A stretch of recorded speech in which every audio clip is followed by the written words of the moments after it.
Banyak seller blunder di zaman sekarang. Merasa ROAS lu bagus, merasa paling dewa kalian. Coba lihat lagi. GMV, order, CVR, CTR, kalian growth apa enggak? Produk yang laku gimana? Itu-itu aja atau nyebar ke yang lain? Sekarang kayaknya emang lagi zaman ya dimana kayaknya kok pada ngadu-ngadu siapa ROAS yang paling tinggi. Maksud kalian kayak gini ya, pamer ROAS yang kayak begini. ROAS 107 kok kayaknya happy banget. Itu penyedotan iklannya cuma 7.000 oi dalam 1 minggu terakhir.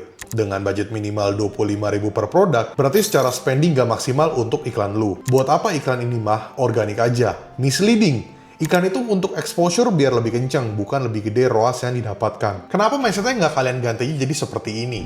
ROAS masih oke, performance juga oke, penyedotannya lebih maksimal, secara biaya, parameter klik, traffic, semuanya masih oke. Apakah bisa lebih perform? Ya pasti bisa. Lu pada paham gak sih sebenarnya? ROAS yang bagus pada dashboard, mungkin berwarna hijau, atau ROAS yang gede yang lu dapatkan, bukan berarti iklan lu bagus. Karena ROAS besar yang kalian dapatkan, tiba-tiba meledak banget kayak tinggi banget, berarti lu cuman hoki alias beruntung. Karena mungkin aja ada terjadi yang namanya ketika iklan lu naik, ada produk yang melihat produk tersebut, kemudian langsung beli, kemudian bisa beli dengan barang-barang yang lain, sehingga secara total invoice itu cukup mahal, jadi ROAS itu terlihat besar. Itu bukan karena lu jago, tapi itu hoki. Jadi makanya, buat apa kalian dari awal, kok fokusnya ROAS ngadu siapa yang paling besar? Kayaknya mindsetnya agak ngaco deh sekarang. Jadi kalau spendingnya rendah dan traffic yang lu dapatkan juga rendah, apa impactnya buat ke toko lu? Impact di ROAS gede doang kan? Gue akan bahas topik ini lebih lanjut supaya mungkin buat kalian semua yang masih belum paham soal iklan atau mungkin yang sudah berubah mindsetnya, karena gue tahu banget, penonton Rio Gandhi itu berbeda. Penonton Rio Gandhi harusnya bisa lebih pintar daripada ini. Sebelum gue bahas lebih lanjut mengenai anomali dan soal ROAS ini, gue tunggu untuk kalian like video ini dalam hitungan ketiga. 1, 2, 3.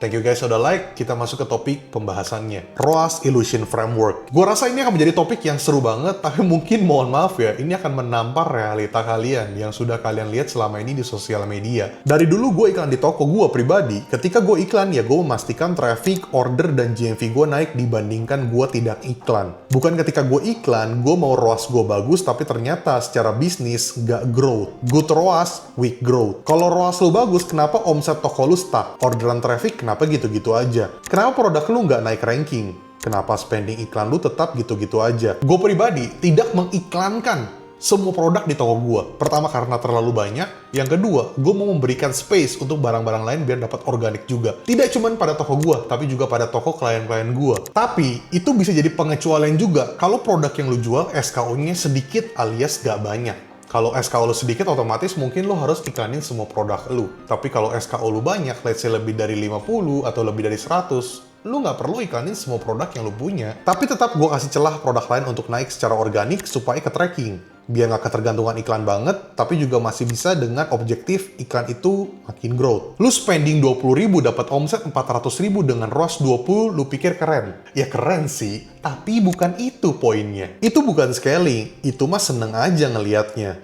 Jadi lu seneng lihat ROAS bagus atau seneng lihat bisnis lu growth. Tapi ada hal penting yang harus kalian tahu setelah kalian membetulkan mindset kalian. ROAS selling problem. Ada produk yang ROAS-nya bagus tapi dia punya batas growth. Kenapa? Karena produk itu cuma kuat di market yang kecil. Ada produk yang bisa di-scale dari 100.000 per hari ke 1 juta per hari. Ada produk yang baru dinaikin ke 200.000 aja, udah kayak, kok nggak nyedot lagi ya? Makanya gue pribadi, Rio Gandhi selalu mengatakan produk itu terbagi. Produk untuk traffic, produk untuk GMV, produk untuk support, dan produk untuk profit. Sebenarnya masih banyak lagi. Pokoknya beraneka ragam jenis model produk. Makanya kalian harus follow sosmed Rio Gandhi, baik di Instagram dan juga di TikTok, karena gue banyak nge-sharing short video yang hampir setiap hari sekarang. Jadi kalian harus follow. Fear of ROAS. Kenapa gue pribadi Rio Gandhi mengatakan seller sekarang itu pada lemah. Beda banget sama seller-seller yang dulu-dulu. Apa mungkin kalian tidak pernah bisnis offline? Apakah kalian cuma berfokus kepada bisnis online doang sehingga kalian menutup diri dan udah berbangga diri tanpa bercermin atau melihat pembisnis-pembisnis yang lain? Lihat ROAS turun dikit takut, lihat iklan spending naik dikit takut. Kalau performance-nya emang naik, kenapa harus takut guys? Dan tentunya profit ya,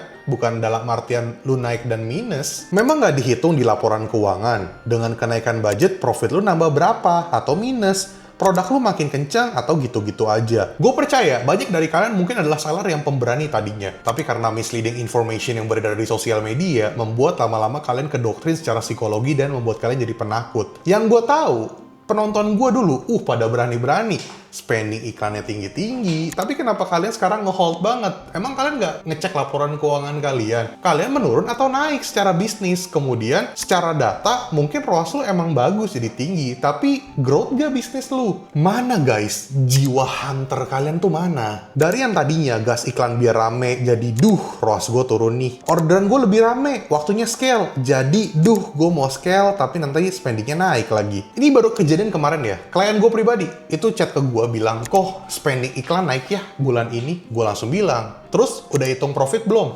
Dia bilang, udah sih. Ternyata profitnya naik. Nih gue baca chatnya ya, dia bilang naik sih dari 80 jadi 100 juta udah bersih. Terus kenapa takut? Gue bilang, kaget aja ngelihat biaya iklan. Jadi cuman karena sebatas ngelihat budget iklan naik, itu kena psikologi padahal profitnya dan bisnisnya juga growth. Nah, itu sebenarnya. Ketika kalian beriklan, tujuan kita lah untuk memberikan exposure dan memastikan bahwa bisnis kita memang naik dan profit itu juga naik. Ya, kalau profitnya nggak naik, tapi secara perputaran algoritmanya jadi makin bagus juga masih oke kok.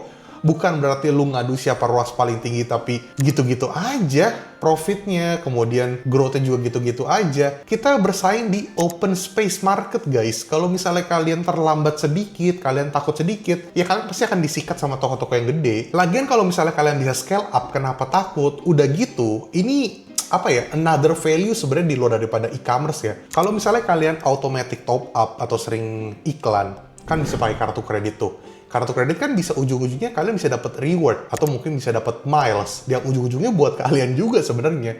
Baik secara kredibilitas kalian di bank, kemudian juga untuk dapetin program-program dari bank karena pemakaian lu oke. Dan dibilang kayak pemakaian kayak bonus aja lah, karena ujung-ujungnya kan profit lu naik, bisnis lu growth, lu dapat miles atau lu dapat reward. Dan lu bisa pergi jalan-jalan deh abis itu. Jadi gue rasa kalian harus berpikirnya agak lumayan jangka panjang sih guys. Paid traffic must create organic lead. Iklan yang bagus itu bukan cuma iklan yang menghasilkan sales hari ini, tapi iklan yang bisa ninggalin efek setelah budget keluar. Karena menurut gue, konsep beriklan dari dulu adalah ketika kita beriklan akan membawa impact di luar dari budget ads dan berpengaruh kepada produk lain karena efek dari iklan tersebut. Makanya kalau ngomongin kayak, ngadu siapa ROAS yang paling gede, menurut gue pemikiran kalian terlalu sempit sih. Sorry to say guys, karena seperti yang gue bilang di awal video, realita itu kadang pahit dan mungkin kalian tertampar dengan realita. Tapi di sini niat gue baik untuk kalian. Makanya ketika kita membuat iklan, sebisa mungkin kita tahu produk mana yang mau kita naikin. Dan kenapa? Kalau lu pakai otomatis dan semua produk masuk dalam iklan, gimana lu mau filter dan fokus ke beberapa produk? Memang lu nggak sayang dengan organik produk lu yang lain. Soalnya kadang produk yang udah laku bisa terlalu overspending di ads, dan produk lain bisa nggak kebagian. Jadi, lebih rajin lah kalian dalam menganalisa. So guys, good ROAS means nothing if your store doesn't grow. Gimana guys? Topik yang cukup seru, nyelekit, menampar realita, tapi ini adalah fakta. Karena,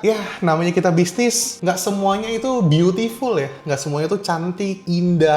Terkadang kita harus tahu bahwa mungkin cara yang selama ini kita pakai itu salah. Terkadang mungkin kita terlalu di zona nyaman sehingga kita lupa atau terlalu cepat berpuas diri. Gue hanya membantu kalian untuk sharing berdasarkan pengalaman gue, karena gue juga mau bahwa ekonomi di Indonesia ini bisa lebih baik.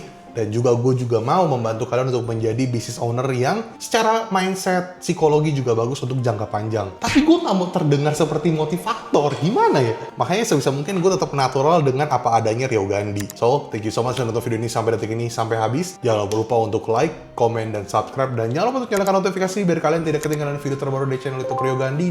Dan buat teman-teman semua di sini yang pengen beli digital course gue, bisa ke link di bawah sini. Dan untuk teman-teman semua di sini yang tokonya pengen gue handle, iklannya gue urusin, gue bikinin marketing campaign, gue bikinin road mapping produk kalian supaya lebih clear, itu bisa hubungi ke nomor di bawah sini. Nomor tersebut hanya untuk kebutuhan jasa gue saja, dan Rio Gandhi, peace out.